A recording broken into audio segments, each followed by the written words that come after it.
We're only 9 days into 2023, and I feel like we've already reached a point where scams have become more common than the cold. I just can't believe that there are still people that are falling for crypto scams in particular. It has to be the same people just doing it over and over again and not learning their lesson. Like that bit from every cartoon ever where someone steps on a rake and it hits them in the face, they turn around and step on another rake and it hits them in the face. That's people with crypto scams and losing money. Just going back and forth, ping-ponging around, getting spit roasted by every shady crypto company ever until they're completely out of money and then blame it on something else besides themselves to avoid taking any level of accountability and responsibility for their reckless actions. The reason I'm talking about this isn't because of what you think it is. Of course, Logan Paul and Compilation is the biggest scam right now that's been exposed and has been being talked about by everyone, including me. But there have been a handful of other high-profile scams that have all come out, but they've all fallen into the cracks, into the shadows, because Compilation has been kind of like this bullet sponge, taking all the heat for the others so that way they can die a quiet death without anyone discussing it or making a hoopla. But hoopla is my middle name. So I'm going to come in here and make a scene out of it. I'm going to shine a light on it because there's one in particular that I'd like to talk about today that I haven't really seen anyone go over. And this is once again an influencer-led crypto scam, but it goes bigger than just one project. This was multiple, and the creator came out and said that he gambled away all of the funds. He has a gambling addiction and all of the investors' money went to him gambling it. They say honesty is the best policy, and in this case I'm glad he came forward with that information. But man, you absolutely need to be held accountable for this shit. This was a high-profile, blatant scam where you mishandled every investor's money and everyone lost all of it. That's a crime. That's just like an actual financial crime. So we'll go over it from the top, but I gotta tell you, it really is incredible just how frequent these scams are now. It's worse than RuneScape right now. RuneScape has less scams than the real world at the moment. It's wild. Now, usually I like to think this goes without saying, but I'm going to make a special exception here and just say it anyway. Please don't go and harass this guy for all of this. He does need to be held accountable, but the right way by the right organizations, and the people that were actually affected, the victims, are the ones that should be coming forward to hold him accountable. Not just like a giant mob with pitchforks after him on Twitter or Twitch or whatever. I don't usually even bother giving this warning because I think there's a level of trust between us. You know, we're like family, only closer. Like, we're related by something far stronger than blood. Content. So, please don't harass this person. Just wanted to make that clear. Their name is DNP3. Now, I'm not familiar with DNP3, and I wasn't until this whole situation. From everything I can see, this is a streamer slash content creator whose entire brand was giveaways. He has over 600,000 followers on Twitter, 250k on Twitch, and over 100k on YouTube, so these are pretty big numbers, but it seems like they're heavily inflated because all he seems to do is giveaways, which is basically a real-world cheat code where you just, you know, hey, like, follow, retweet in order for a chance to win $100. Make sure to follow the stream and you might win 500 bucks, this and that. It's like a really fast growth strategy, but it doesn't have any real viewer retention or audience. People just treat you like a little money block in Mario where they can just keep jumping up and hitting coins out of it because you're frequently doing giveaways, but they're not really a fan of you. It's just people that are treating you like a giveaway fleshlight that they can fuck from time to time. So he used these giveaways to get these big numbers, which in turn conveys the idea that this person is more popular than they are and more trustworthy because bigger number, better person kind of mentality. So they use this to then platform these crypto coins, NFTs, these projects, and a lot of people bought into it, trusting that surely this guy's so well off he wouldn't be scamming us, which is a tale as old as time. People falling for that old idea. It's like my father always said, just because someone seems well off doesn't mean they won't suck a fart out of your butt. You can't be getting bewitched by this perceived popularity and think that they're automatically a trustworthy person. Now that I've kind of set the stage on who DP3 is, let's see his statement on what he's done. It's a twit longer. It says, "I'm sorry. There's no easy way to deliver this news, and this is by far one of the toughest messages I've ever had to deliver in my life. Over the last year, I got incredibly addicted to gambling. Every dollar I could find, I would put into stake in hopes of winning big. More people have lost money on stake than they have in the fucking stock market, it seems. Even when the big wins did happen, it wasn't enough. Eventually I lost everything in addition to my own life savings. I also irresponsibly used investor funds to try and get my money back, from the casino, which was wrong for so many reasons. To all my friends, family, and everyone who believed in me, I'm so deeply sorry. There aren't words to describe the level of shame and guilt I feel, and I can no longer live in this dark world, and this is my attempt to break free. I am now completely broke, both financially and spiritually. My sense of trust in myself is compromised. I'm working with a help group to start the path to recovery. I'll create a separate tweet which will have next steps for each of the projects I was involved in, including Clue, Xenia, Gridcraft, and Goobers. That sounds like a Lion, the Witch, and the Wardrobe kind of book title right there. Gridcraft and Goobers. Like, good lord. They're two separate projects. I can get into that in a little bit, but one's an NFT and the other's just another crypto cash grab. I'm sorry that I betrayed your trust. I'm sorry that I did not live up to my values of integrity. I'm sorry that I let you all down. I'm sorry. The projects that he's listed here aren't small by any means. We're talking millions and millions of dollars that he gambled away. Now, I want to just go ahead and take a look at what I think is the biggest one, at least based on what I've seen, and that's KlueCoin. So I took a bit of a dive onto their website, and let's see what we got. And it is the most generic shitcoin imaginable, just unapologetic and shameless. This is probably copy and pasted from 1,000 other shitcoins websites. Together we can change the world. Yeah, I'm sure by purchasing these imaginary schmoobles, it'll all of a sudden change the world. It's just once again a cash grab, and there's DNP3 right there as the founder and CEO. Now, if you want to look at the graph, it's tragic, and it's as you'd expect. An absolutely colossal failure. Everyone's money lost.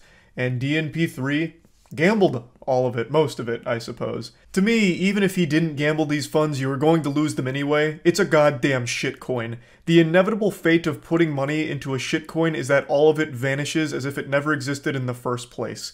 So I feel like no matter what, if you put money into any of these projects, it was going to go poof right down the shitter at some point anyway.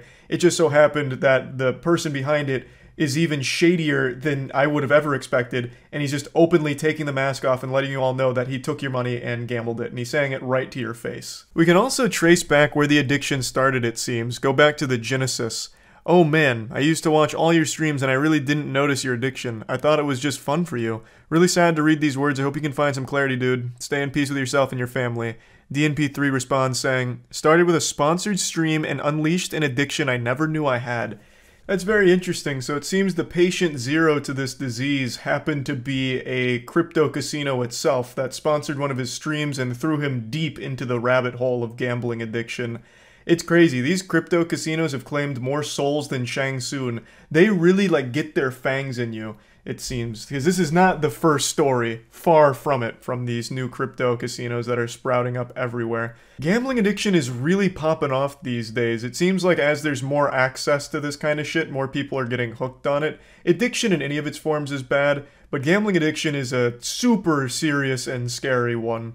Now, having that kind of real addiction doesn't excuse anything DNP3 did here. Far from it. It's still very much his fault, his responsibility, but it is sad that he's been struggling with a gambling addiction. But it's even sadder for all the victims that he stole money from to gamble, the millions that he used to gamble. That's what's more sad than the addiction itself, is the people that were affected by it because of him. What really rubbed me the wrong way about his twit longer is he says all of these things and they're sad, and it seems like he's trying to farm a little sympathy, but at no point does he offer any kind of action to help people that have been affected by his reckless gambling. He doesn't have any plan to get their money back. He doesn't have any idea on what to do to help the victims be made whole again. And I think that's one of the most important components that he needs to address. Okay, so you fucked up, you've gambled all their money away. Well, now what? How are you going to help all of the people that you've betrayed? So yeah, that's kind of where the story's at right now. This is a rather new development. It's only a few days old, so the story's still being written here. We'll see how everything keeps playing out. But yeah, just another awful scam situation. I'm hoping the investors get their money back somehow. I don't know how, but hoping that they get their funds returned in a giant refund or something. But anyway, just wanted to bring this up. That's about it. See ya. This is one of the wilder stories I've seen this year. It almost sounds made up, like a fake headline in GTA Online or something. It sounds AI generated by ChatGPT. It's hard to believe this is real. A YouTube couple has now just been sentenced and will receive prison time, at least for the husband, for a series of videos where they showcased blatant insurance fraud, multiple videos of blatant insurance fraud. And the word multiple is doing so much heavy lifting here, it's a sin. Like, that is an understatement. Over 160 videos allegedly showcasing insurance fraud attempts or collisions caused by the YouTube couple in order to get money from their insurance. Also, road rage, as well as provoking road rage. Just like this absolute massive pile of horrible shit they were doing in their vehicle in order to get money from insurance. Everyone hates scammers, but the roller coaster doesn't stop there. It doesn't matter if you've already puked your guts out, here comes the encore. They're also facing, well, and have been sentenced for child abuse because they were intentionally causing these accidents with their kid in the car for some of them. And they would have got away with it too if it wasn't for those meddling internet points. This is the most on-brand shit for the modern landscape of brain rot, clout goblin mentality. The father couldn't keep his hand out of the cookie jar of internet clout, so he started posting these dash cams of the collisions and insurance fraud attempts on his YouTube channel, and then shamelessly went to TikTok to accuse some of the other drivers that he got into the collisions with that he himself caused of being insurance scammers. What you see here, this is Jeremy Perales. He's about to set me up for an insurance scam. He's about to set up an accident.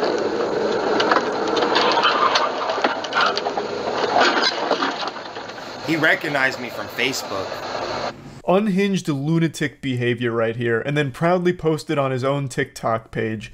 So what happened is, he had suddenly started to brake, and the driver behind him had to cross the double yellow line to get around him to avoid a rear-end collision, and then Christopher turns into him in order to force the accident. And the driver was initially found to be, I believe, like 90% at fault because he crossed the double yellow line. Christopher was actually quite gifted, an idiot savant when it came to insurance fraud. He's doing, and he knows how to not be at fault for him. It was last April. Jeremy Perales says his insurance premium shot up after this accident in Yucaipa. But was it really an accident? It's a bank. To be able to do this to a person, set them up for an accident? I was stopped and then he hit me. Jeremy says his insurance deemed it 90% his fault because he crossed into the other lane. But it isn't the first so-called accident Phelps had been in. Just the way Christopher Phelps speaks is off-putting. He sounds straight out of Dr. Evil's lair. He just sounds menacing and, like, genuinely unhinged. And then he's talking about how, like, it's unspeakable how this man could try and set up an accident all because he recognized me from Facebook. Holy shit, that is deranged. You think he recognized you from Facebook and then tried to set up this accident? That doesn't even make sense. Obviously, Christopher doesn't believe that. His whole MO was insurance fraud in order to collect on the insurance paycheck. But Jesus, it's just so weird to listen to him speak. He just gathered mountains upon mountains of evidence against himself and posted it online. And somehow investigators stumbled upon this cornucopia of evidence that the husband, Christopher Phelps, was gathering of their insurance fraud and child endangerment. Like, Christopher ended up being his own worst enemy. He was like, the Zodiac killer, leaving all these clues, all these breadcrumbs for investigators to somehow find. And I have no idea how they found his channels, because he was getting like 50 or 60 views per video. I don't know how the fuck they ended up there. You would have been more likely to end up in Narnia than on his channel. But Jesus Christ, they must have had L from Death Note on the case, because they found all of it, and they really cannonballed into the rabbit hole. Investigators found at least 23 collisions, allegedly documented by Phelps, which were linked to at least 17 insurance claims. Christopher is receiving 3 years in the slammer, and his wife is getting only a little bit of time in jail and then 3 years of supervised probation. Now, I'd like to show you a couple more videos here from the archive of Christopher Phelps and his insurance fraud journey. I have to mute the first part of the video here because this goober was playing DMCA copyright music. I'll just explain what he's saying. He's saying that the driver that he's pointing to is mad because Christopher passed him. Christopher's got some steam coming out of his ears for this video because he was actually found at fault by the officers on the scene for abruptly stopping, which causes this rear-end collision. But Christopher's arguing that the guy flipped him off, which the guy does admit to, and that because he was mad when he stopped for a utility vehicle, the guy intentionally rear-ended him. And just to show you that utility truck, here's the guy that hit me right there. That is the utility truck that was turning left onto my street. I was trying to stop for him and give him way to go down this way, and unfortunately this guy was mad because I passed him. What a bunch of mumbo jumbo, a load of hooey here. He's claiming that, oh, this is his fault, he was so mad, real mad goofball, and he rear-ended innocent old me who was just stopping for this utility vehicle over here. When the video immediately betrays that, what are you talking about? You stopped abruptly, you brake-checked this man way back where those two trucks were parked, and then your evidence that you were actually stopping for a utility vehicle turning left is like significantly further along than where you actually stopped. Unless you were giving this man like 700 feet worth of turning radius room, that doesn't make any sense at all. That's not what happened. That's a blatant fucking lie. And here's two rapid-fire insurance fraud attempts from old Christopher and his wife. I don't know if their kid's in the car for these, but probably is, considering they did that quite a few times. And we're gonna do this. Find out if they're gonna conspire with the sheriff, or if they're gonna cooperate. We'll see. This is the last TikTok video that Christopher posted, him as a warrior about to go to battle for his case, fighting for justice, and signs off with, we're gonna find out if they're gonna conspire with the sheriff or cooperate. That is so fucking weird. Such a weirdo, and such a bad fucking person. Him and his wife. To not only be insurance fraud scammers, but to put your life, the life of the drivers on the road, and the life of your child all on the line for a couple doubloons from insurance is ridiculous. That is so fucked up and disgusting. A scam that endangers your life, the other drivers' lives, and the life of your kid that you're putting in these situations. I think 3 years was way too light of a sentence for this guy, and his wife got off way too fucking easy here. I don't understand how they got such light sentencing for this shit. They even did get assault with the deadly weapon charges because they were using their car as a fucking weapon. They were just hitting other drivers on the road to try and squeeze some coins out of insurance claims. They were more than willing to not only endanger themselves, but everyone else, including their kid. Every day was bring your child to work day, basically, so they'd fucking strap their kid into the back seat and just blast into another vehicle to try and file another insurance claim. And if they unsuccessfully caused an accident, they'd then try and make a road rage incident out of it. It's crazy how little they got punished for it, relatively speaking. I think the sentencing is way too lenient on how often they were doing it. This is very clearly premeditated, and it comes at a high price to everyone around them. This could have been a lot worse. There could have been deaths. And even in its current state, many of the other drivers, they had insurance premiums be hiked up as a result of this because some of them were found at fault for the shit that Christopher Phelps and his wife were doing. The whole thing is just so fucking horrible, and I'm really pretty upset that they get off so easily from it. But yeah, I wanted to talk about this because I found it so fascinating. I learned about it from Otozi, who recently made a video covering it as well. It's so degenerate. It's so fucking ridiculous. So yeah, just wanted to talk about it. That's it. See ya. I'm not sure how many of you know about this, but there's a huge scam going on YouTube right now where people are getting tricked into deleting their own accounts. And they're not like small accounts or anything. I'm talking accounts with millions of subscribers. And it seems like they're targeting the smartest people on the platform. Like if you heard tomorrow Charlie was tricked into deleting his account and showing pictures of his cock on the internet, you'd be like, yep, that sounds about par for the course. That sounds like something Charlie would be tricked into doing.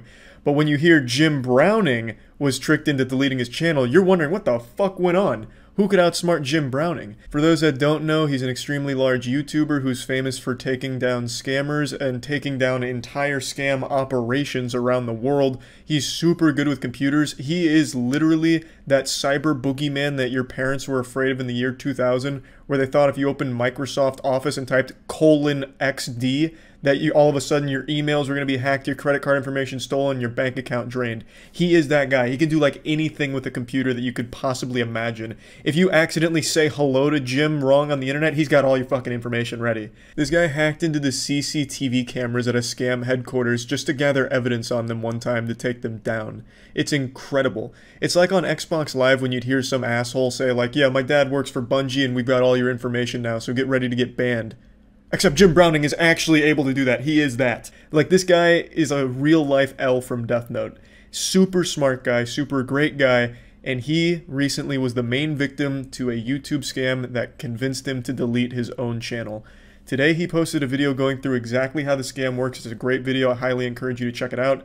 And I want to talk about it just a little bit and give a bit of a summary, as well as a little advice for any YouTubers out there on how to avoid it. He does as well, but there's a couple things that he doesn't touch on that I'd like to. He's also not the only victim of the scam. Another very smart and large YouTuber named the Spiffing Brit was also convinced to delete his YouTube account in what appears to be the exact same scam. And allegedly, these aren't the only two, but these are the biggest two that I can find that have confirmed to have fallen for the scam. So how does it work? Jim Browning has it all covered from start to finish. He recorded the entire interaction with the scammer, but I'll just do a little caveman breakdown. Bad man pretend to be Google. They were able to send a real email from a real Google account at google.com. They sent an email saying you have a duplicate AdSense on your YouTube account. As a result, we'll be suspending your channel. If you want to talk about it and try and rectify this, you can join our YouTube support chat. And then there's a link, and the link actually takes you to a real YouTube support chat. So this entire time you see at google.com, and it really is at Google. It is a real YouTube support chat. So there's nothing too suspicious about that, and that is a real error that happens on the platform, I imagine, with duplicate AdSense accounts. So all of those check the boxes of, might be legit. So upon joining the YouTube support, they walk you through how to fix the problem, though there is something Jim Browning points out. When you're in the YouTube support page, there is a discrepancy with the email that you're talking to. It's at creatorpartners.com, which isn't right. That is the wrong email, but by this point you're already convinced that this is really YouTube support.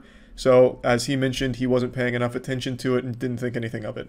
And I imagine it's the same for the Spiffing Brit. So after talking with them, they walk you through the steps on how to fix it, which is moving your channel, the one with 3.3 million subscribers in Jim Browning's case, to a blank channel that they have you create, saying, we're going to take this channel and move it here, and this is going to fix the AdSense problem. Well, in doing that, you have to, in the move, delete the original channel. So you end up deleting that channel, and now you're left with just a blank channel. Now, this isn't the goal of the scammer. Once you get to that step, what they want you to do next is fill out a forum so that way they can access your original account.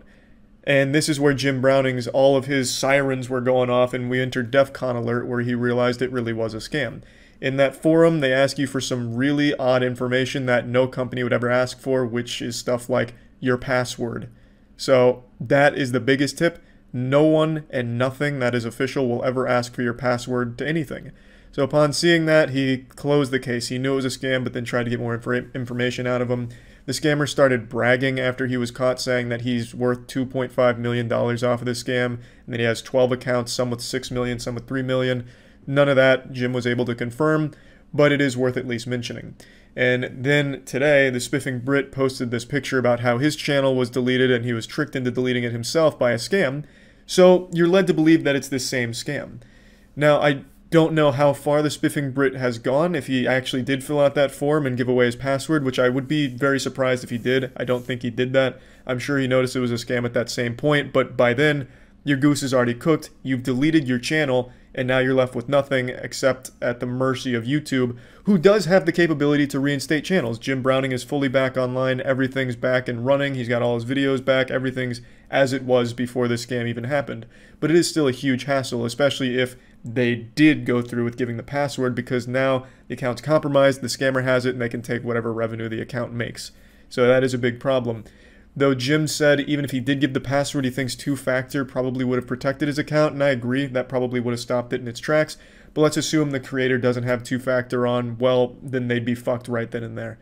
So that's just a breakdown very briefly of how it all played out. It's a lot more intricate than I'm giving it credit for with my explanation. Jim goes into detail and shows just how convincing it is, but that's pretty much how it all went down. So, how can you avoid something like this? Well, the first thing you need to understand is YouTube doesn't communicate. So if you get an email from YouTube saying anything, it's probably just a fucking scam. I've been on this platform for 15 years. Do you know how many emails I've received from YouTube? Almost fucking none. I can count them on one hand, probably. I just don't get YouTube emails for anything, and I imagine that's the case for most people on YouTube. When I get like a copyright claim or anything, I don't get like an email or anything about it. I just see it on my account.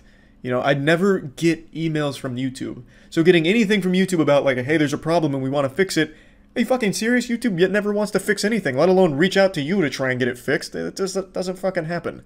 So that should immediately be the biggest red flag, is getting contact from Google or YouTube. The only time I have contact with YouTube or Google is through my partner manager, or anyone I know at the company, you know? DMs or emails of people that I personally know at the company, never from YouTube or Google itself. So that just doesn't seem to happen to anyone. And when it does, it's usually shady, like in this case. So that's my biggest piece of advice. And then the other big thing is, don't just trust the domain blindly. As Jim points out towards the end of the video, it seems like anyone can send an email from a real @Google domain without actually being representative of Google. So just because a domain looks legit or even is a legit domain, don't let that just be a pass for everything they say. Don't just write it off because the domain was real. Because, again, in Jim's case, it really was from Google, but it was a scammer that was able to use the Google domain. And it seems like anyone can do that. So that's just the other thing to be aware of. That's really about it. It's a pretty wild scam, and definitely the most intricate that I think I've ever seen on my history on this platform. I've never seen one actually be able to target extremely smart people successfully. Usually you'd see it happen to channels that are like prank channels or something, not actual fucking 500 IQ scam exposers and extremely smart YouTubers that expose exploits in the world like Spiffing Brit. Like, the fact that it got those two means it could get fucking anybody. So, you know, be cautious out there. And yeah, that's about it. So yeah. Tai Lopez is arguably the most iconic scammer in YouTube history. He's the mastermind behind the classic "here in my garage, just bought this Lamborghini" clip. Throughout the years, no name has commanded less respect than Tai Lopez. He is just a clown people shoot spitballs at. He is just like the communal piñata that people used to love to hit, take shots at, like a little punching bag. And it was always good fun because he's a piece of shit. He is literally a scammer. And not many people know this, but he's actually still around. This cockroach has persisted, and he still posts videos and still tries to sell courses and seminars. So I wanted to take a look at one of his more recent ones, a tour of his $100 million mansion. Except it's not his mansion, he's leasing it. And he's not trying to hide that fact either. He wears it proudly on his sleeve and spends 17 minutes coping, trying to convince his audience that leasing a $100 million property is actually a galaxy brain, Giga Chad financial decision, and tries to convince them that leasing is better than buying in a lot of cases. It is unbelievable delusion. So let me give you the reasons why I just leased this $100 million house in Beverly Hills. Why would I lease this for a year? Is that crazy? It's beyond crazy. It's plain brain dead. This is plus ultra moron shit here.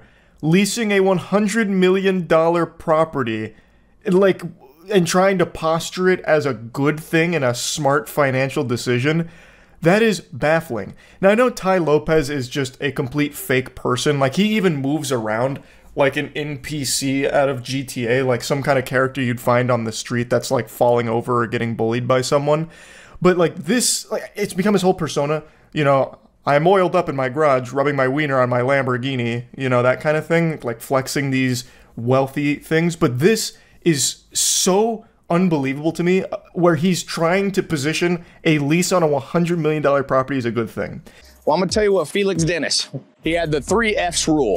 If it flies, floats, or lease it, don't buy it. A mansion does none of those things, except fuck you in the face. Like, I understand that this is all for show. I think there's a very real chance he's not even leasing this property, and I'll get into that in a moment. As he's doing the walkthrough, this place is more barren and empty than my fucking 16th birthday party. Like, I don't think he even leased it. I think he asked the realtor if he can just film a video in there so he could promote his seminars. The only reason he's at this property and making this video is to try and push gullible fools into purchasing his courses and attending his seminars and that kind of fucking nonsense, just to keep exploiting people. But that's not the real reason. I'm gonna give you the reasons why I would do something crazy, because we live in a world, it's like if you lease a Lamborghini, people think, oh, this person's dumb, or they're trying to pretend, or if they lease a house, you know, this isn't an Airbnb, this is a long-term lease. People are like, oh, and I'm going, no, use your brain. They don't teach us in school financial literacy. It's not financial literacy, it's substantial idiocy. If you used your brain for even a second, just had one neuron activation moment, you would recognize how stupid this whole thing is. I buy farmland. I own farms. This is number one. There are things you should buy and things you should lease. Ty loves to go on and on about the farms that he owns, and I'm confident he's never stepped foot on them for even a second past the initial handshake of purchasing it.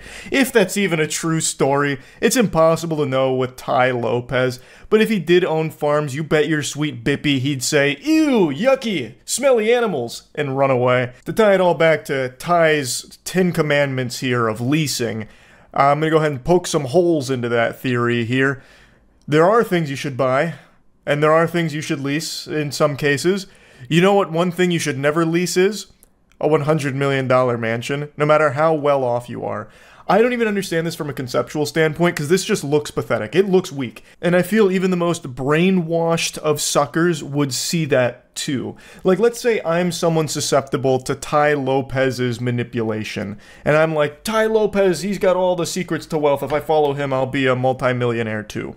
And then I watch this video, I would look at Ty Lopez like a little fucking vermin for it. Because this is him paying a richer man to film content in that house. This isn't his house. He's very open about leasing this. He is paying someone more wealthy and more successful than him to ask him if he can kind of stay there while filming YouTube videos.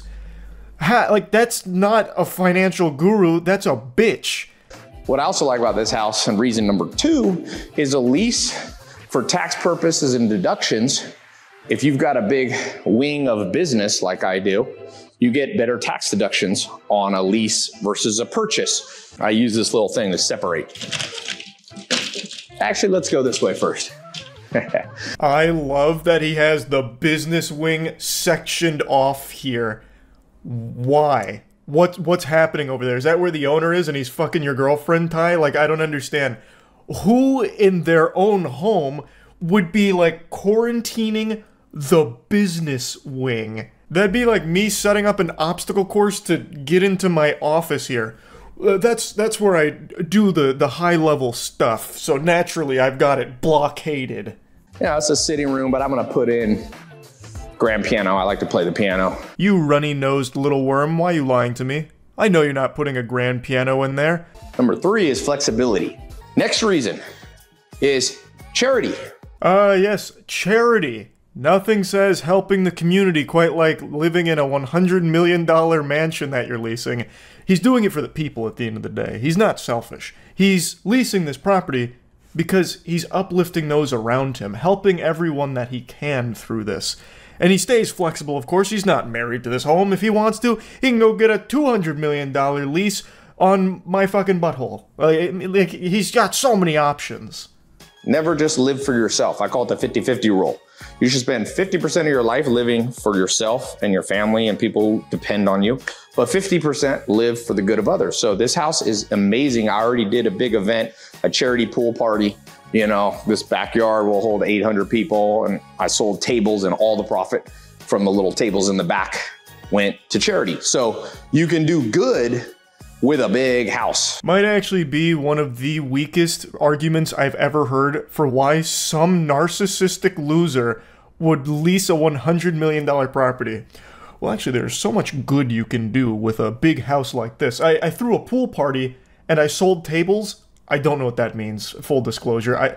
I don't know what that... You sold tables? Is that like code for baby oil? Is this like a freak off or something? Like, I don't know what he's saying with that. But whatever. I sold tables and I gave money to charity.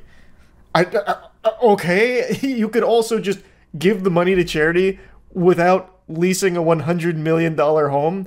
Like, that home didn't help you do any of that.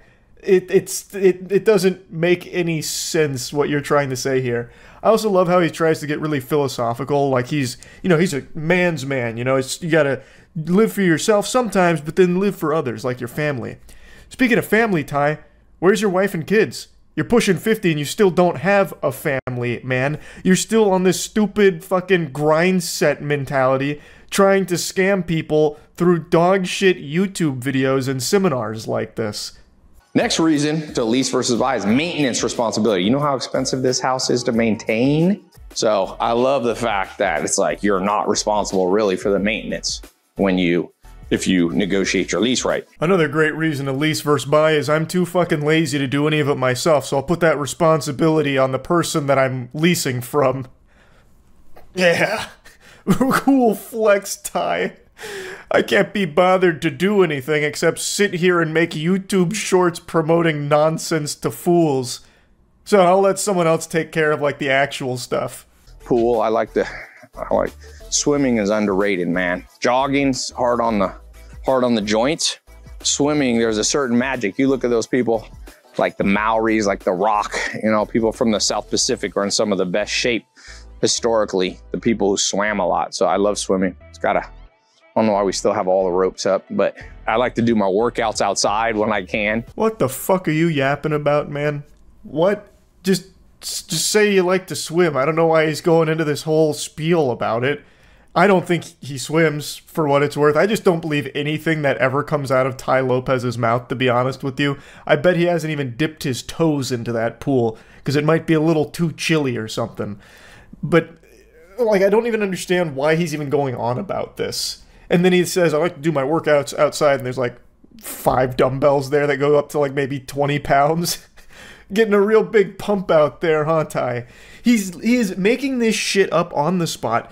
Like I said, I don't think he actually even leases this place. I think a realtor just granted him permission to come through while it was being cleaned for a serious buyer. Because he's just walking through, like, pointing at shit and going on these completely nonsensical tangents. Yeah, I like to do my workouts outside, which is why all those heavy dumbbells are over there. A lot of ropes around here from last night's hootenanny. Yeah, we had a big shindig last night. I don't know why the ropes are still up. Another reason, it's a great opportunity to test a place. So if you negotiate a lease correctly, you can a lot of times put that you have first option to buy. So it's a great way. This is the guest house here in the pool. I got friends that stay here. My mom, when she comes to visit, she likes to stay close but be a little bit separate, so she stays here in the pool house. Yeah, you get to guinea pig the house for a little bit, do a bit of beta testing. Yeah, there's a pool house. I kind of confine my mom to these quarters when she's around here. She loves to come over, and I have so many friends. You guys know how many friends I have. I have lots and lots of friends, and sometimes they'll stay here too when my mom's not, taking up the joint, you know what I mean? So, yeah, also, like, he's just going around making up stories for shit. He is just spitballing lore for things that he sees, like a game of I Spy. This is where we had the tables for the charity thing. It was pretty cool. We had the DJ over there. So this room, I'm turning, Anton's here, CEO here. He's getting some work done, but this is becoming the game room. Is Anton even alive over there? It looks like he's out cold. You should be going over there to check for a pulse, brother. Man looks like he overdosed on chill pills. I also just don't even think Tai Lopez knows who that is. His name's probably not even Anton. He probably just pulled that out of his ass. Maybe he is the CEO of something. I don't have a clue. But to me, it just really feels like there's some random people in this house and Tai Lopez is scrambling to try and explain why they're there. Like, oh, hey, it's Geronimo. Geronimo, hey, up top. Yeah. Good game last night. Yeah, Geronimo was at the charity function last night. He donated $5 million to the charity we were partying for, and then I think he ended up having like a threesome or something. But anyway, it's great to see you. Great to see you. Yeah. Oh, yep. Nope. Another charity event next week. That's right. Can't wait. Anyway, this is gonna be the game room. Gonna be a lot of games in this room. Super Bowl, you can open this to outside. You got your own bar here, which is kind of cool. But now I want to go back to one of the points of leasing versus buying. I wish Anton had just shot up after hearing that. Like, what the fuck? Benefits of leasing versus buying? Are you out of your mind? Are you off your gourd? I also can't help but just appreciate that Ty Lopez talks about like the bar over there and then like slowly walks over there, fee-fi faux thumbs, just to spank it for no reason, just to slap it. A reason that I like to do a $100 million huge house is it's easier to clearly delineate what's personal and what's business. I section it off. What the hell is even that? One of the biggest benefits to a big house in Ty Lopez's eyes is his ability to effectively section off what's business and what's personal. Do you not have object permanence? Are you 5 years old? Man thinks if he's not in his office, it just disappears. So he has to set up these blockers to remind him, like, office on that side, that's where business is. You can't just be an adult and know that your office is where your business shit is. Everything else is your personal shit. Like, what? How dumb are you? Change your life right here. I'm loading all my books in. I have other homes, so I'm trying to decide, do I want to buy all new books because this place got such a good library, or do I want to ship books? I have more books in boxes on one of my farms. Okay, here, as I said, one of the advantages of leasing versus buying is the business element of it. Here, this house has a ballroom. I have a lot of my C-suite, not all my employees, but I have like the leaders come. I fail to see how that's an advantage of leasing versus buying, because you could still get that same effect through buying. If you own the house, you could still have them in that same ballroom, like your little fucking personal sweatshop here. Like, it's not like leasing helped you do that better or gave you the ability to do that, whereas buying wouldn't. Rick Field here, one of the chief branding officers, the world's largest monitor. But yeah, this is a cool place. It's got very finely crafted kind of all of this work that they did is pretty incredible. One thing I find very interesting is Ty Lopez walks around this house like a fucking ghost. Everyone around him treats him as if he's invisible. So he's like directly talking about Rick Field, who's in earshot. Like, he is right next to him. Ty's breathing down his shoulder. Rick doesn't even give him the time of day, doesn't look at him. Anton, another example, never even acknowledges Ty Lopez's presence, doesn't even look up at him.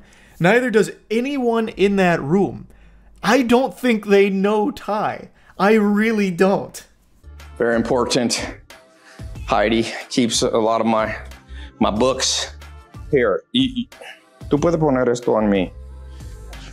The books I read, I stick in my office, so I put them all here. Esto no. I read this one. I like to go to sleep by reading 3 or 4 books. If you ain't sleeping well, don't be scrolling on your phone. Read. Turns out Ty actually had some surprise books upstairs that he hadn't fully loaded into his shelves down there. So the books on the shelves, those are the ones that he reads. The ones upstairs, that's a totally different set of books. So he starts fishing through there. This book, and this book, and this book, and then just hands it to Heidi. And then he says he reads 3 to 4 books before going to bed. Impossible? You don't do that? I know you don't. What do you mean you read 3 to 4 books? Like maybe picture books or something where you flip through Green Eggs and Ham, perhaps, but you're not reading full books every night before bed. No shot. That's not happening.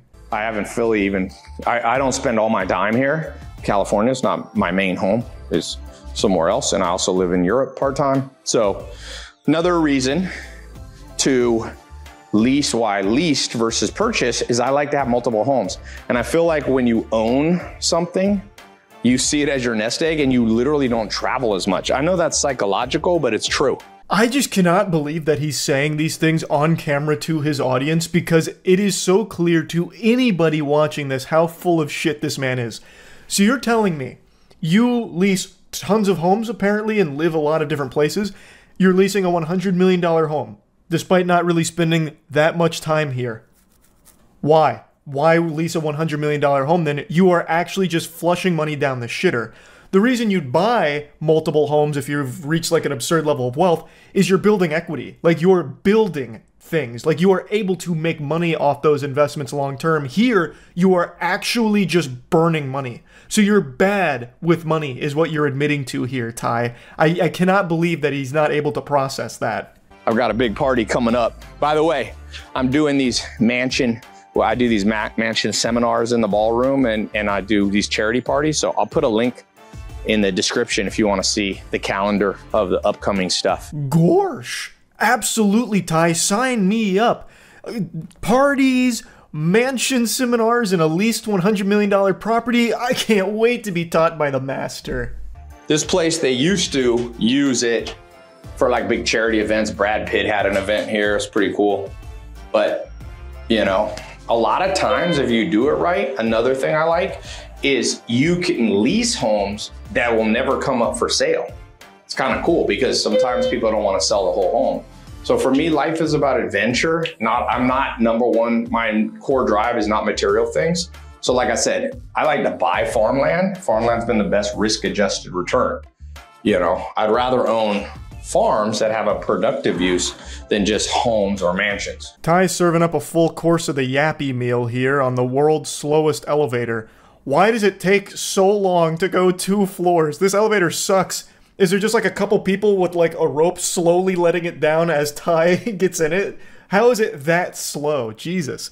And anyway, whatever he's talking about in there is fucking stupid in the first place, saying how his number one motivator is not material things. Meanwhile, his whole persona is material things and presenting material things, flexing material things, and convincing his audience that they should and can get those material things through following him. You're just so full of barnacles, Ty, it's crazy. I don't know where we are. That goes back up. And this is you could fit up to 20 cars in the garage, but my friend's staying here and just one little Lambo. I'm trying to decide if I want to get a Phantom Rolls Royce with the driver. That's so badass, Ty. He can't decide if he wants the Phantom or the Rolls Royce with the driver. He just has so many complex decisions. I say, why not both? You got plenty of dough lying around, right? Look at you, Ty. Just get both. You've earned it, man. You've earned it. I also love it. He's like, yeah, I don't really know where we are. Of course you don't. Of course you don't know where you are, Ty. Because I don't think you actually lease this place. You just come in here because you know the realtor and he'd let you come in here and just take a fucking tour through it while presenting as if it's yours so you could sell some fools on your fucking courses to make money off of them. But I use this a lot. It's got a really good sound system. Beautiful chairs. I had the first night I moved in, like 5 friends, and we all, what do we watch?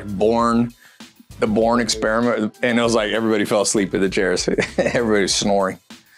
Guys' night, everybody's sitting there snoring. No, they didn't. You made that up. Of all the things that have never happened, that's definitely one of them. Well, like, you couldn't even think of an accurate Bourne title. There is no Bourne Experiment, goober. Like, he's just making shit up. And the amount of times he references his friends truly convinces me that he has no one in his life that's close to him. Nobody at all. Yeah, so I had, like, my friends, you know, they were here. We watched a movie. And then everyone fell asleep. They were, like, snoring and shit. And then, you know, my friends, they came up to me and said, thank you so much, Ty, for letting us stay here. You're such a good guy. And thank you, Ty, for making us millions of dollars. And then everyone clapped. The next reason to buy is adventure. I'm an adventure guy. People always ask me, Ty, why are you still doing business? You know, I could have retired and had enough recurring revenue probably in like 2007 or 8. You know, why didn't I? I like adventure. Of course. No, absolutely, Ty. He's just a real adventurous soul. And he doesn't like to be tied down by like a family or anything. He likes to do it alone. He prefers to be alone. It's his choice. Don't be afraid to lease. As I told you at the beginning, what Felix Dennis said about the 3 Fs. So don't listen. People are financially illiterate. They're like, oh, if you didn't buy it, that's something wrong. Do the cost benefit analysis. Sometimes it makes sense to buy. Sometimes it makes sense to lease. If you know you want to be there for a long time, like farms for me. Not a single convincing argument in favor of leasing over buying presented throughout this entire video. Because bare necessities. The core is that it's stupid to lease a $100 million mansion under any circumstances. It's a terrible idea. And he's trying so hard to spin it as like an alpha, gigabrain financial guru maneuver. It's not, Ty. It's not. He then goes on to promote his seminars once more to try and get people through the door with their wallets out and piggy banks emptied. So just classic Ty Lopez shit, really. I wanted to make fun of it. That's about it. See ya. In the UK right now, there's a product that's more valuable than gold that people are going absolutely wild and wacky over. It's Prime, which is the drink from KSI and Logan Paul.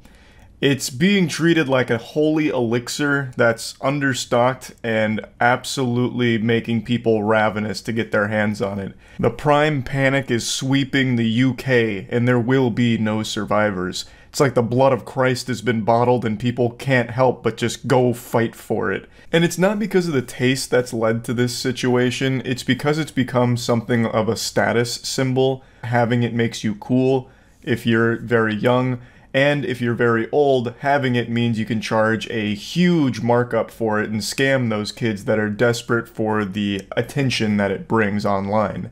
So there's been a lot of videos of people fighting each other for it. I'll show you a couple of clips.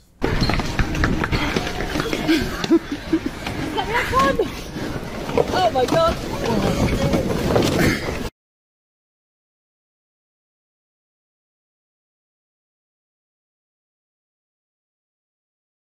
People getting in there, throwing hands, boxing each other out like it's basketball, getting ready for a rebound, all just to get their hands on some Prime. I've had it before because in the States it's not rare, it's not hard to come by. I could walk outside right now and find like an unopened pallet of Prime. It's really just in the UK that this hysteria is sweeping the entire nation. It's going absolutely crazy there. So I've tried it, I think it's good, I have no complaints, but I certainly wouldn't be beating some ass and being that desperate to get my hands on a bottle. But you know who is extremely desperate is a place called Wakey Wines that I just recently learned about. Their entire business right now revolves around reselling Prime at a huge price increase, all the way up to £100 for a single can or bottle of Prime. Usually a bottle will be about £2, but Wakey Wines is treating it like it's the fountain of youth juice here, selling it at 100 bottles, or £100 per bottle in some cases, and they're still successfully making sales. They've actually become extremely popular for this. A lot of people are buying it from them. That's how outrageous this whole thing is. Now I want to show you a great video that breaks it all down. This comes from a channel named Fat Memer, and I learned everything there is to learn about Wakey Wines here. You hear the Wakey Wines people made their own drink. What's special about Wakey Wines? They price gouge everything they sell. How are they successful then? Oh, here's a whole thing on it. Let me see. Mohammed and Abdul, aka the Wolves of Wakefield, have been hitting national headlines over the... The Wolves of Wakefield. I don't know anything about these guys. They seem like some real goofballs. I promise you, no one is calling them the Wolves of Wakefield besides them. They absolutely gave themselves that name. No shot anyone actually gives that much thought to them aside from like, wow, what a joke. The last few weeks for reselling Prime at extortionate prices and their viral videos. Ironically, they haven't become known for selling wine, but Prime. Now, of course, because KSI and Logan Paul, I'm assuming they sell more than that, though. They know that kids are willing to do anything to get their hands on this drink. For months. But why? But like, actually, why? I still don't see why people are fighting themselves over Prime in the UK. It is abundant in the States. I can go anywhere that sells drinks and they have, like, Prime filled to the fucking brim, literally leaking out of their toilets. It's everywhere. There's not that same chaos here. Why do kids in the UK want to fight each other for Prime? Even if it's from their favorite YouTubers, I don't really get it. Because you just drink it once and then you're done. Expensive and therefore cool. I guess... That's kind of become like a pretty common thing. Like if something costs a lot, it's like a status symbol to have it. But it's not like you collect Prime.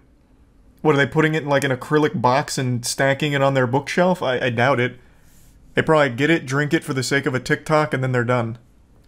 €100 down the shitter. They collect the bottles to flex on TikTok? Well, you can just order empty bottles though. The flex is they drink it. But it just seems like such a huge price for one TikTok of drinking Prime. With fluctuating prices between £15 and £30 for the standard Prime drink, and prices now reaching an eye-watering £100 a can for the brand new Prime Energy cans. Wakey Wines have taken the I see, okay, so the energy's an increased premium because it's newer. I'm assuming it's even more understocked. So now they're charging the moon for that shit. It's like an NFT at this point, goddamn.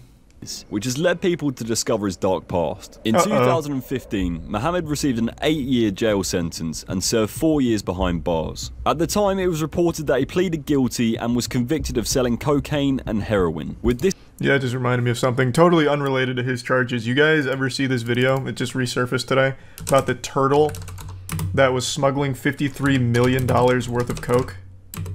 Yeah, it was back in like 2017. There was a sea turtle that had $53 million worth of cocaine that was strapped to it. That was like fucking El Chapo's pet. They finally got him though. They finally got him. That bastard. He'd been importing this shit for years. 1,800 pounds worth. How long did the turtle serve for? I don't know. I didn't see anything about his trial. All I can tell you is Crash did not take it well after the flop of Finding Dory. Shit was rough. In all seriousness, I hope the turtle's alright. Yeah, I imagine they probably got the cocaine off of it and then just set it free again. Like, I don't think they actually threw it in cuffs or anything. I don't think it's currently sitting in, you know, county. Thanks, Recent Panda. Did I get the name of the turtle from Finding Nemo wrong? Isn't it Crash? It's Crash and Squirt, right? Why are you saying it's Crush? Oh my god, it is Crush. Oh, I'm such a fucking idiot.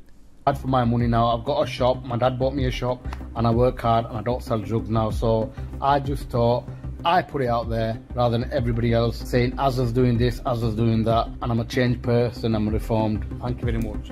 Yeah, I see no reason to doubt him. He served his time. I think he doesn't even need to deal drugs anymore. He's selling something far more addictive, and that's clout. So he's able to easily tap into an even bigger market now. Like cocaine, yeah, I'm sure kids are going to get cocaine somehow, but it's a lot harder than just going down to his shop and getting fucking Prime for €100. So it's I believe he probably doesn't deal drugs anymore. Amounts and high values. It shouldn't be worth £100 for a can of Prime, or 10, 15, 20 pounds for a bottle of Prime hydration. It's absolutely ridiculous and I hate it. To the owner of Wakey Wines, I mean, what you're doing is just unfair, and it's challenge him to a boxing match, beat his ass. It's not ethical, it's not nice. Although to KSI drops the gauntlet. If you can beat me in boxing, you can actually double the price and I'll endorse it. But you lose, you shut down the shop. Make some high stakes out of it. Scalpers are dicks. Yep, no one likes scalpers, literally. I don't know how they're in business, to be honest.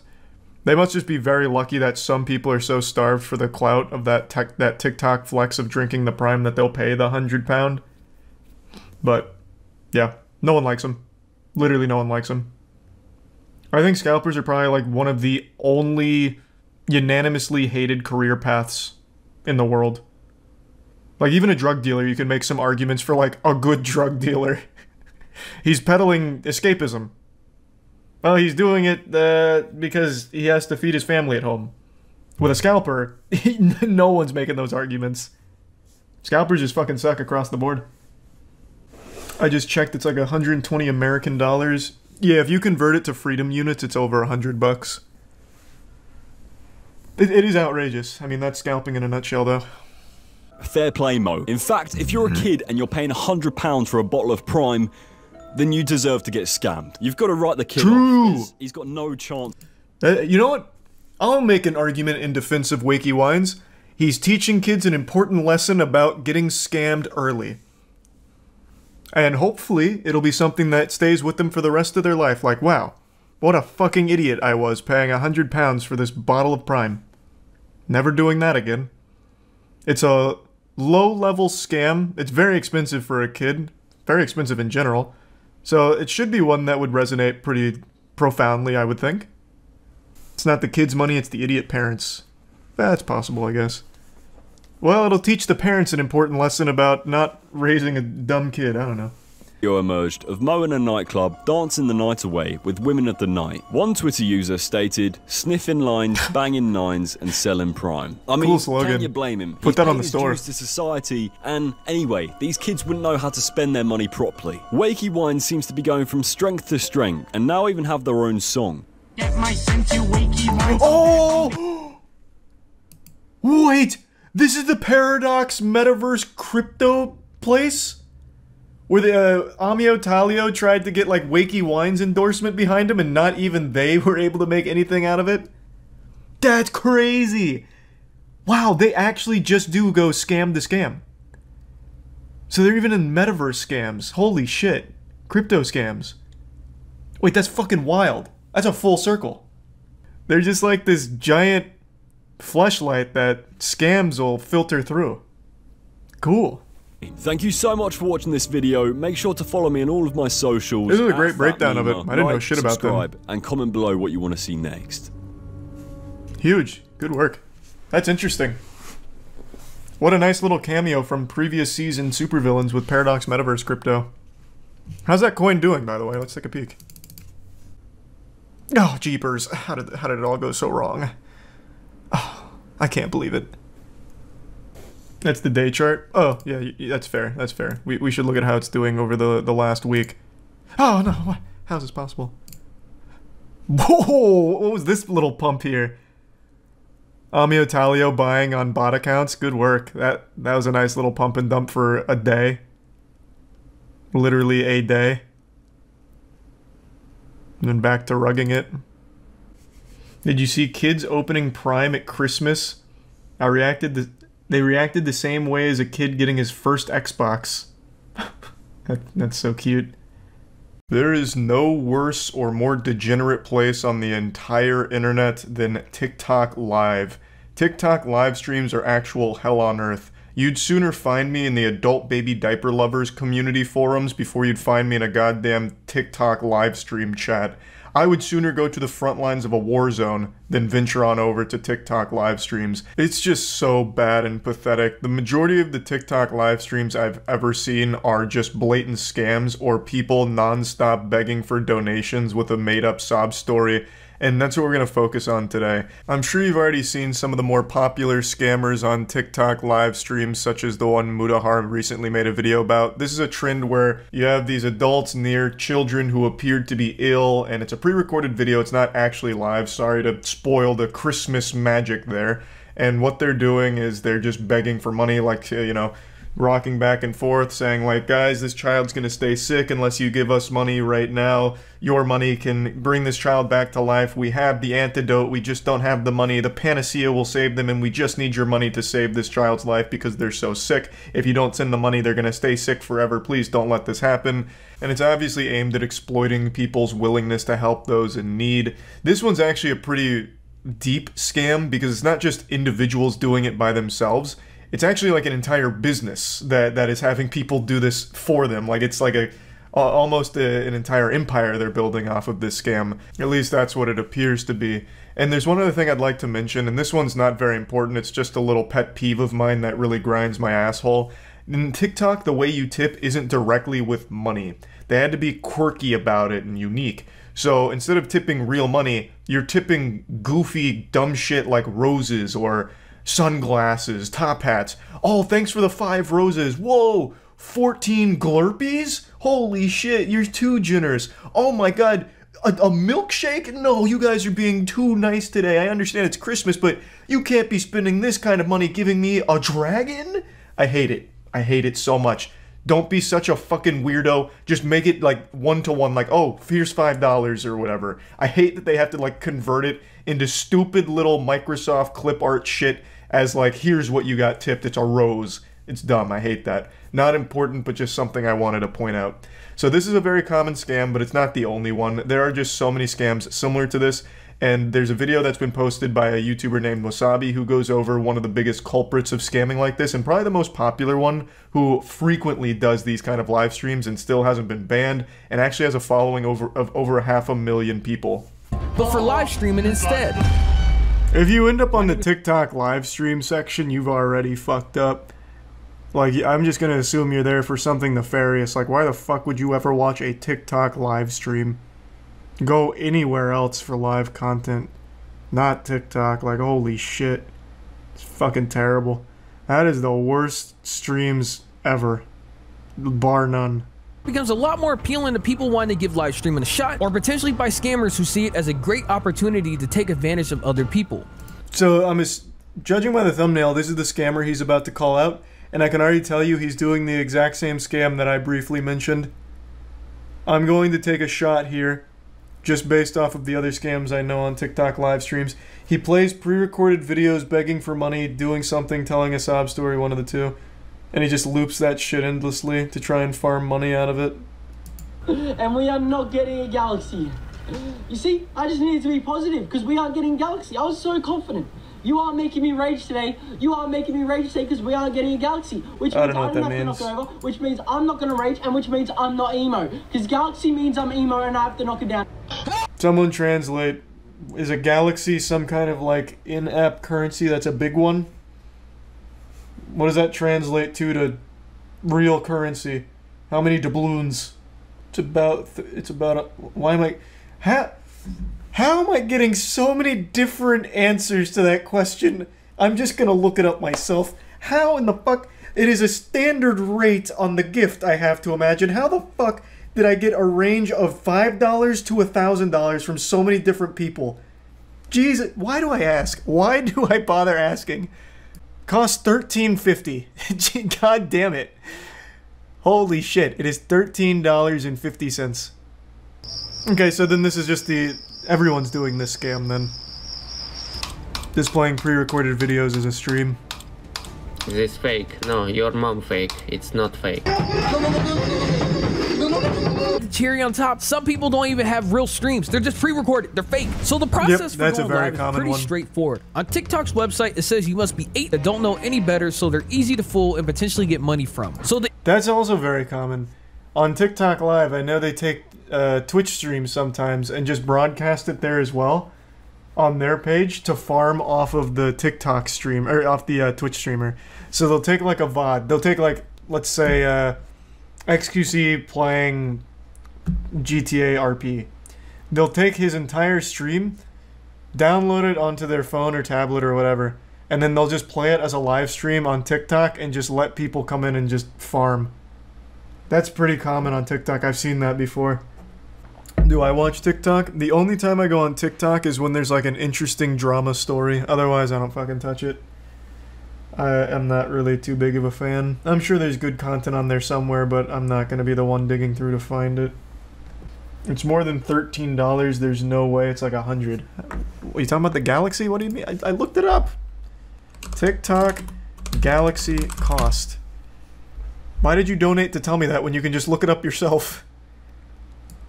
Roughly the equivalent to $13 to $15 or $13.50 overall. This is outdated? This is December 11th of 2022. It was a week ago. What the fuck do you mean it's outdated?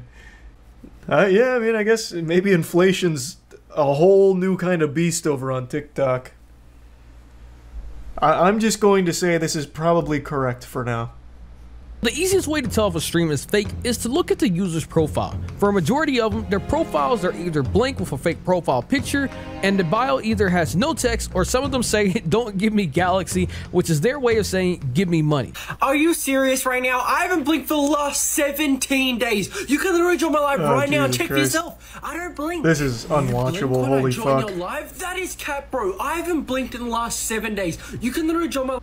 Is it a scam or do people have bad taste? No, it's a scam. He just plays pre-recorded videos. So when you donate to him, and he's like, "Give me a Galaxy or I'm gonna fucking cry and pee-pee. Give me a Galaxy or it's gonna be real wet trousers in here. No Galaxy?" And then the chat, for some reason, does donate a Galaxy. But since it's a pre-recorded video, he doesn't react to it or anything. He just loops that video endlessly forever. He has all the Galaxies he needs. Yeah. He's got too many Galaxies now. He's got his bag. He said enough is enough. I'll leave a couple solar systems for the rest of you plebs. So Wasabi went over the minimum payout threshold, which is really generous. It's $10. As long as you make $10, you can get paid out for that. So getting one Galaxy pretty much immediately covers that, and I imagine he's actually been successful in farming that, considering he has 520,000 followers and a lot of them just really don't seem to get it. I understand they're kids that still don't have object permanence, where if you put like an orange behind your back, they think it vanishes from existence. So these kids still believe that they're watching real content from the guy, even though it's pre-recorded videos. So I have no doubt that he's been able to get a lot of money out of doing this over and over and over again. He's also been doing this for a long time now. There's videos on YouTube right now that have called him out multiple times over the course of the last like 6 months at least, from like a Cheeto as well as a couple other commentary channels. So he's just been at this grind, the Sigma male grind, all year. Just absolutely scamming children, taking candy from babies. Followers and likes on his actual profile, but if you were to actually catch one of his lives, then you would see that as a pre-recorded video. Another way to tell that it's pre-recorded is look at another YouTuber who has already covered this exact same guy before. A video that they showed for him over 6 months ago is a video that I just showed that I recorded myself when he was live a few days ago. So yeah, the entire thing is fake. And then of course, just like all these profiles that want to try and get money out of you or scam you, they have a link, you click on it, and then they provide 3 different drop downs saying earn this, make this, when all of it is not real. But the eater of worlds was unsatisfied with just galaxies. His gluttony knows no bounds. So even apart from just the live stream scams, he now also includes more scams in his bio. He's double, even triple dipping into the art of scamming. So you click on his bio link and it brings you to the age-old scam, a classic, an iconic one even, where it's gift card giveaways, win an iPhone, win 50,000 skateboards, win a date with Jenna Ortega, like just all of these stupid things where like, oh, click here, get $750 and an iPhone and shit like that. All of it fake. All of it a scam. So this guy's entire identity online is based around just absolutely slapping kids and their parents' wallets around. But of course, he's not the only one doing it. It is extremely common on the platform right now. So again, I don't know why you'd ever go to a TikTok live stream unless you're really just trying to lose money for the sake of losing it.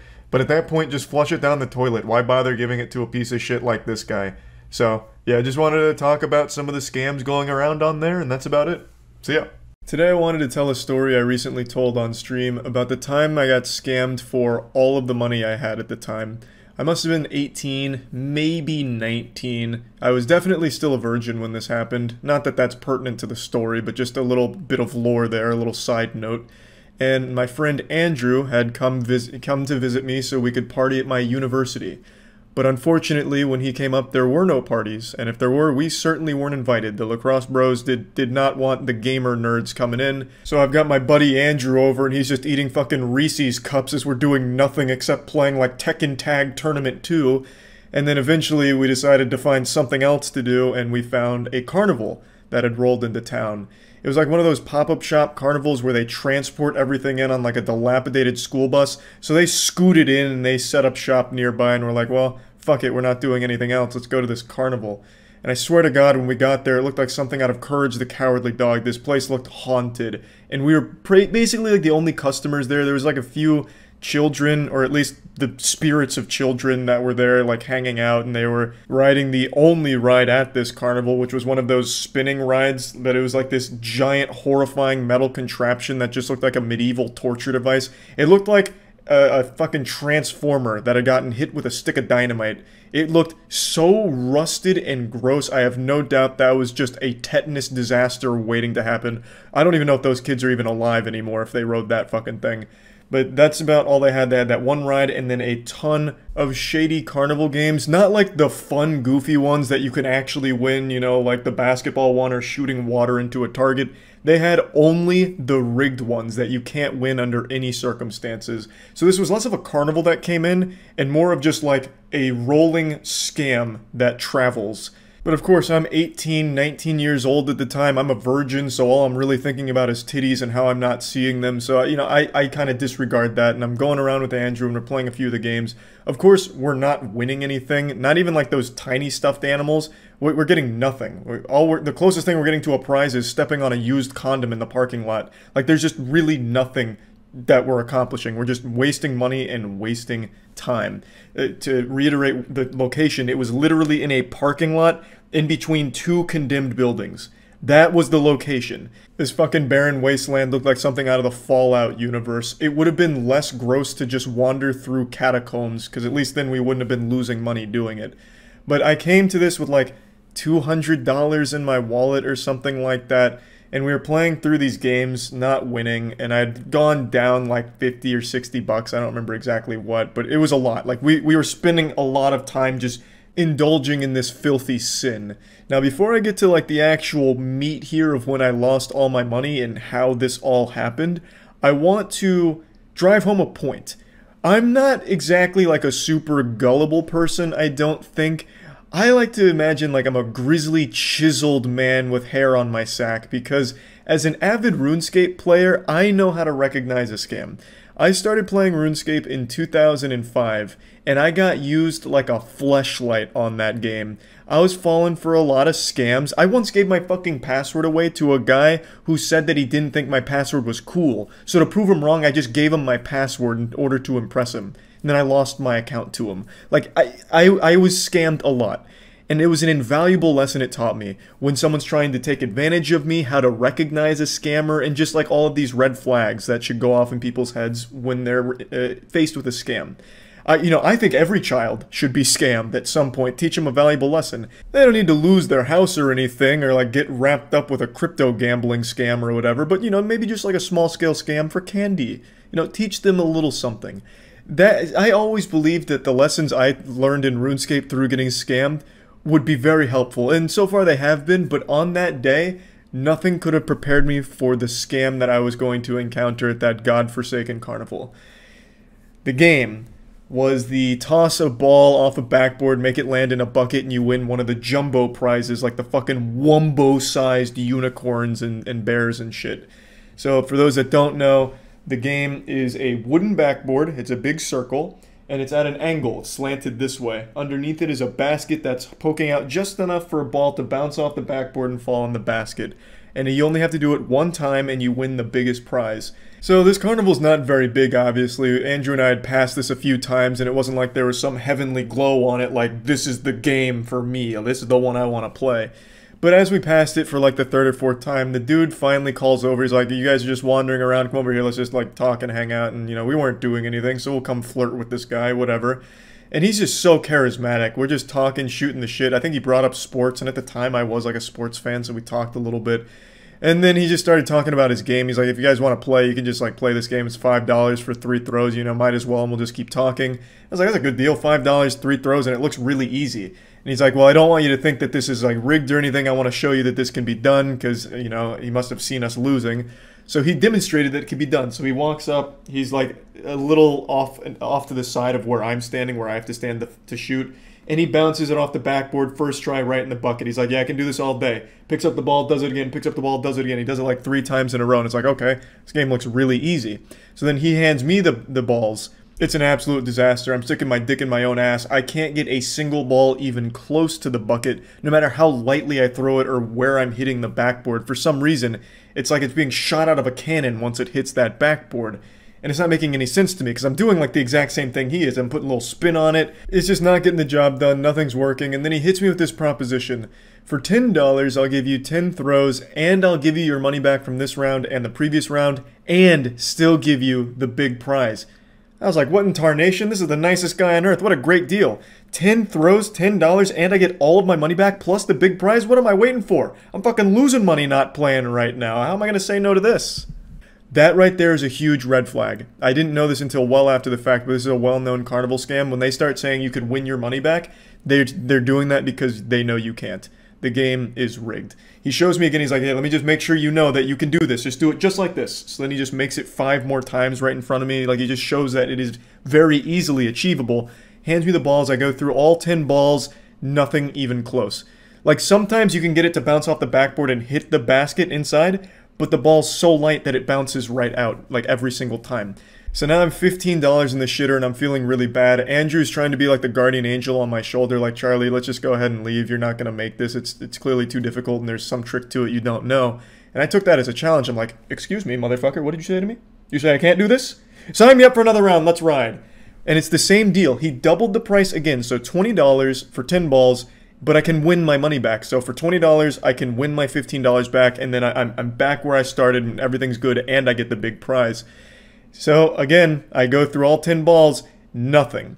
Nothing at all. Now this is a lot of money. Again, this was $200. That's everything I had in my wallet. That's everything I had at the time for spendable cash. So this is a lot of money that I am juggling around here. We didn't go to the carnival with the intent to spend a lot, but just getting wrapped up in boredom and just like the will to not keep being a loser at the carnival just kept me spending. So after the $20, I'm like, Jesus Christ, what is going on? You know, it's definitely a me problem. I've seen this fucking guy do it, 10 times now. Now let me paint a picture of the guy for you, because it's not like he was some kind of athlete where it's like, oh, this guy, he probably plays in the NBA, he's just got real talent. No, this guy had a body like a bag of hot dogs. Like, he is not some guru of backboard bouncing or anything. So clearly, if he can do it, I should also be able to do it. Anyone should be able to do it. So he demonstrates it's possible again. He's like, bro, look, I really hate to see you lose this much money. I'm not going to double the price this time. Look, just give me another $20. I'll give you 10 more throws, and you can win all your money back, and I'll still give you the prize. I'm like, thank you for being such a nice guy. Damn near wanted to lean over and pat him on the ass. I was like, man, this guy, what a saint. So I give him another $20, and I do my 10 throws, and you know how the story goes. It doesn't go in. None of them go in. They're not even close. So at this point now, what am I, $55, $60 down almost? And it's been like half an hour of just this. Andrew's sitting there watching this whole train wreck happen. And it's not getting any better. The guy's gone from charming to full-blown scam mode. He like completely drops the facade of being nice. After like the second time I did $20 for 10 throws, he's like, yep, you want to do 20 more? You can win your money back. You probably want that money back. So he starts guilting me into it, and I'm like, he's right. I need that money back. So I give him another $20. I go through the balls. It's not even close. I lose again, and I'm sweating. I am sweating so fucking hard. Andrew is begging me not to keep playing the game, but I'm seeing red now, and I can't stop. I have to. So I do 20 again for another 10 throws to try and win my money back. I don't do it. I fail again. This fucking, like, this guy is still just prodding, still trying to squeeze every cent out of me. I'm just this dude's little dirty cum rag that he's wringing out and getting some money from. So we continue for another, like, 15, 20 minutes or however long it was. It felt like an eternity, and I'm down to my last $20 in my wallet. And, you know, I'm praying, you know, fucking give that $20 a kiss, and I spend it. I rolled the dice, I went for it one more time, and I don't win. I'm now completely out of money. I tell him that, and I start to just ask if he could just give me some of it back. I'm desperate. I wanted some of it back. I needed some of it back. And he's like, bro, I just can't do that. My boss would be really mad at me if I let that happen. But look, there's an ATM over, like, it was like a couple blocks away. He told me the location. He's like, just go to the ATM, get some more money, come back, and I will absolutely show you the perfect tricks. You're just not getting the technique right, and I'll show you what you're doing wrong. So this piece of shit tried to get me to go to an ATM to get more money out to keep playing his game, which was rigged. There was no way to win from the start. I'm shocked he didn't try and get me to sign some kind of contract with blood, this fucking demon. And I strongly considered it. I did, because that's a lot of money. It was like $140 that I spent on that game.